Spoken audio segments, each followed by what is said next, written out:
being two of the world's most controversial presidents who have already been involved in major controversies in their governments. Nicolás Maduro and Vladimir Putin are two friendly rulers who share political ideals and extremely luxurious lifestyles. They enjoy the best their countries have to offer, not only living in palaces, but also pocketing real fortunes during their terms in office.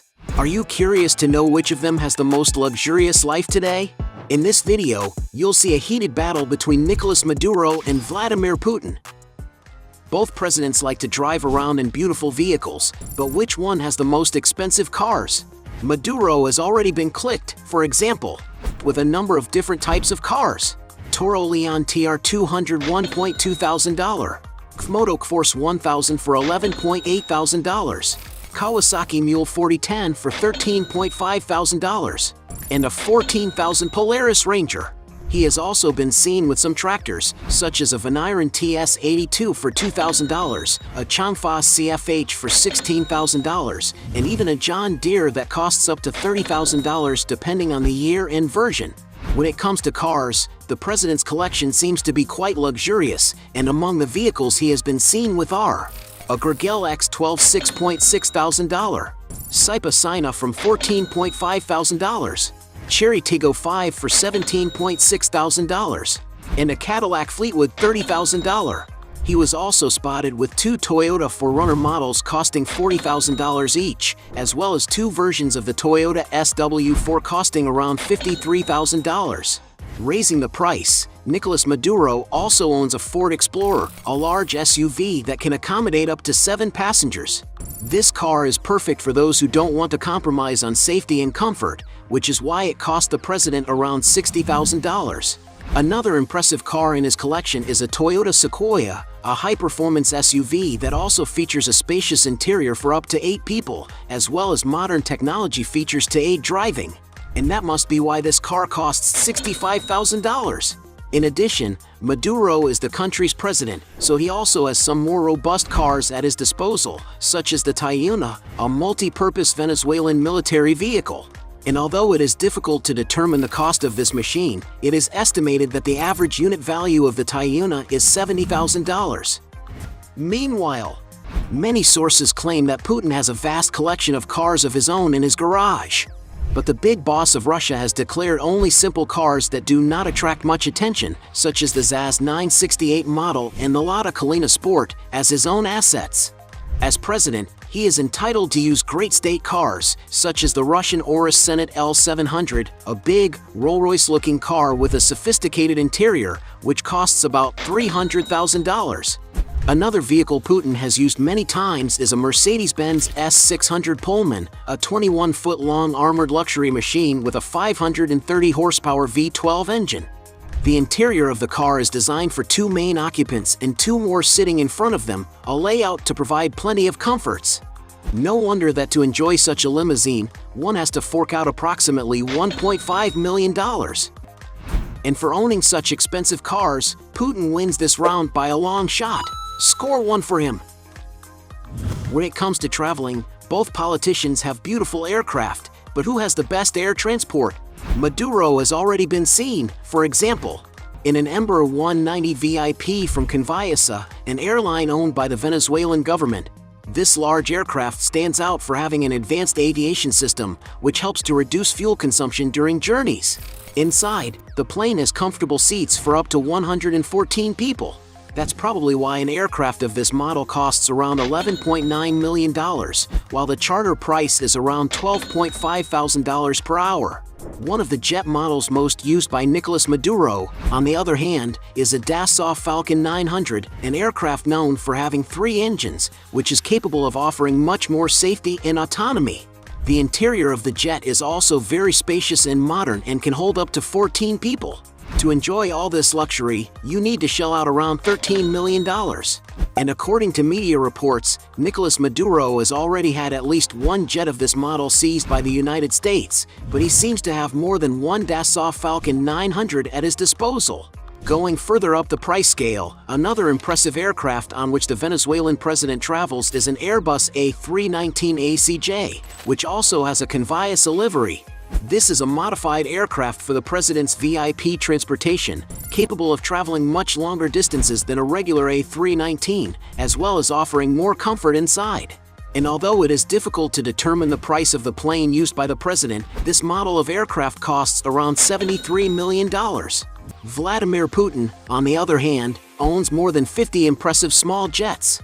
Although he is not officially the owner of these planes, because he is the only political power in the country, the big boss can act as if the state air vehicles are really his. One of his jets, the Dassault Falcon 7X, is considered one of the most technological jets in the world, with a capacity of up to 16 passengers. No wonder this machine costs about $40 million. Another of Vladimir's aircraft is an Ilyushin IL-96, which can carry up to 300 passengers, but has been customized to the president's taste. Just one of the cabins of this transport is valued at $11 million, as it was equipped with top-quality materials, and the bathroom is also all gold-plated. The estimated price of this treat? Around $50 million. Not counting the various helicopters always at the disposal of the head of state. Since we don't know if they own any of these aircraft, points for both of them. Everyone knows that both leaders live in high-end properties, but which one has the most luxurious real estate? Nicolás Maduro, for example. It is not known exactly where the president lives in Venezuela, but some rumors suggest that he owns several properties in the country, such as in El Valle, a neighborhood in the southwest of Caracas, Cumbres de Curumo, where his wife Cilia Flores' family lives, and Ciudad Tayuna, a 353-acre area of the Fuerte Tayuna military complex, which houses large leisure areas and several 15-story buildings with 3-bedroom apartments in one of the country's most secure locations. It is also believed that he has a mansion on the island of La Orquilla, a paradise region of Venezuela in the Caribbean Sea with beautiful beaches. Although there are few details of the president's mansion, it is known that access to the island is exclusively for him, his family and relatives when he needs to get away from the hustle and bustle of the city. Back in 2019, rumors suggested that Maduro's wife was taking refuge in the family mansion in Punta Cana, a beautiful region of the Dominican Republic. Known as Villa La Caracola, the property is almost 32,300 square feet in size, boasting a gourmet kitchen with dining room, 9 charming bedrooms and 10 exquisite bathrooms, as well as having its own private beach. And due to the controversies, Nicolás Maduro has issued a statement that this property does not belong to his family, but the possibility that he lied is not ruled out. And to give you an idea of the price, the mansion is valued at $18 million. But the luxurious properties don't end there. There is speculation that he owned a sophisticated unit in the 1,000 Museum skyscrapers in Miami, one of the most luxurious buildings in the world. This stunning tower, over 60 stories high, has a contemporary design, with a facade clad in crystalline glass with a structure made up of curved lines, which help to create a super modern look. Entering the building, you can see how sophisticated it is, with its futuristic and stunning architecture. Residents of this condominium can enjoy a great deal of comfort, with an infrastructure that only buildings of this level can offer. Among the facilities in the building are, for example, lounges with bars, relaxation areas, movie theaters, complete gym, indoor swimming pools with city views, and even a private helipad on the top floor. To give you an idea, there are approximately 33,000 square feet of leisure areas in the condominium alone, which means there's plenty of space to enjoy. All the luxury that this complex offers, together with the modern units, also attracts the attention of other major global celebrities, such as former footballer David Beckham, who owns an apartment valued at $19.8 million. And although it's not known for sure what Maduro's unit looked like, it's safe to say that it offers spectacular views of the city from the main rooms, something that all the apartments have in common. And according to some rumors, the president's unit was bought together with another, for a total of $21 million. Vladimir Putin, on the other hand, has lived for more than 20 years in the official estate called Novo Ogrevo, a mansion which belongs to the state, but which he has chosen to be his permanent home. The main house of the estate was built in the 19th century, and unlike the American White House, the Novo Ogrevo is closed to the public, but this is where the president received Barack Obama. And although Putin does not own the property, according to Russian law, any former president can choose a residence to be his home for the rest of his life. He also owns several other properties throughout Russia, such as an official summer house on the Black Sea coast, where the president can take days off to relax in greater contact with nature. Another place where Putin can enjoy whenever he wants is the Valdai Inn, a place that, when it is not closed for official business, can receive visitors who pay up to $800 a day. His most expensive property is his luxurious castle, situated on a huge 19,200-acre site on the shores of the Black Sea in western Russia. The address has all the attractions you could possibly imagine, such as an impressive 5-story underground ice hockey rink, a sport the president is passionate about, a 27,000-square-foot outdoor greenhouse with various species monitored by gardeners, sculpture-filled walls of greenery, an iconic church amidst the gardens, a 260-foot-long swing bridge, 2 spaces for helicopters on a large helipad, a large tower for communications, a 27,000-square-foot guest house, a classical architecture amphitheater under construction where musical concerts or perhaps a gladiatorial battle may take place, several parking spaces and residential buildings where possibly employees live, another dormitory that seems to serve the most privileged positions. To access the beach, there is an underground tunnel with an exit to the sand and a secret room with a window overlooking the sea. The central palace alone, where the rooms are located, is 190,000 square feet. One of the officials who worked there, shocked and furious at the luxury of the property, shared important documents about the interior of the castle. With this information, it was possible to make 3D drawings that show what the interior of the mansion looks like quite veritably. The design is classic Italian, with the main room filled with expensive furniture and plenty of decorative items and even gold-plated walls. A real luxury. There is also a huge marble-covered lobby in the palace, where there is a bar to receive guests of the high nobility. Next to this is the majestic theater or concert hall with velvet curtains and a 2-story auditorium filled with sofas and luxurious accommodations.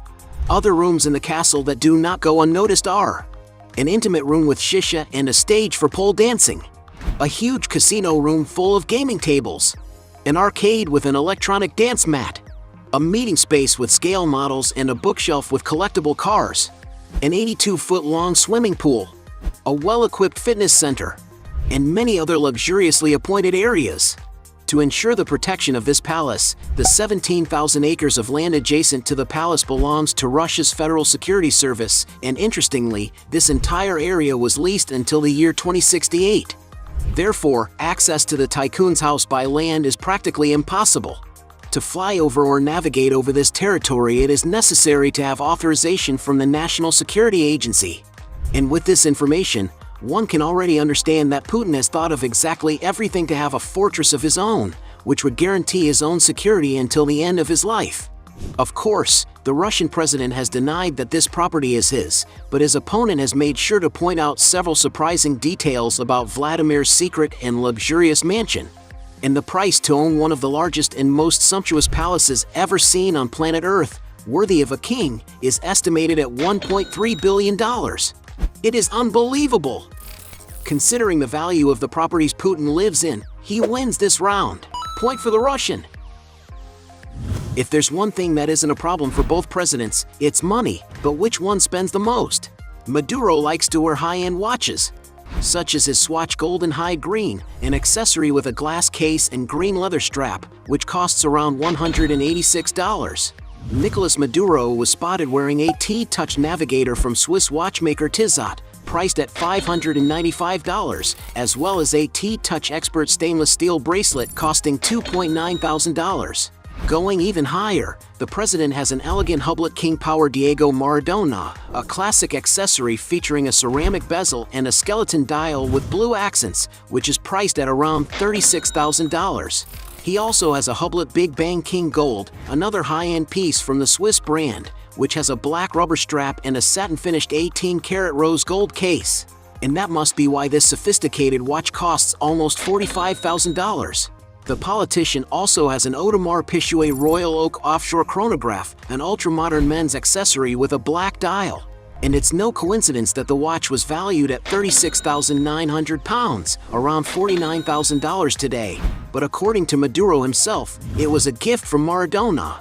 In addition to all this, the Venezuelan president also likes to splurge on other jewels, such as at a UN meeting in 2018, where he wore a Rolex watch and 2 gold rings, which must have cost a fair amount of money. And for spending so much money on jewelry, Maduro is constantly criticized by many Venezuelans. Vladimir Putin, for his part, has an impressive nautical fleet. One of his vessels is the yacht Lufan, a huge 177-foot-long boat, which was purchased by Putin's administration department in 2011. It is a fully functional seagoing vessel capable of making transatlantic voyages covering more than 4,000 miles, comfortably accommodating up to 12 guests on board. And the amount paid in the purchase of this high-end vessel has not been disclosed, but some sources put the approximate price at $40 million. Another vessel that supposedly belongs to the president is a yacht called the Graceful, which was ordered with special features, such as a 49-foot-long indoor swimming pool that can be converted into a dance floor. The yacht also has a helipad at its rear for ease of travel, a panoramic elevator, a balcony with gym equipment overlooking the sea, an outdoor hot tub, and plenty of sophistication in its decor to accommodate 15 VIP guests. And of course, the master suite is worthy of a palace, with a luxurious marble-tiled bathroom.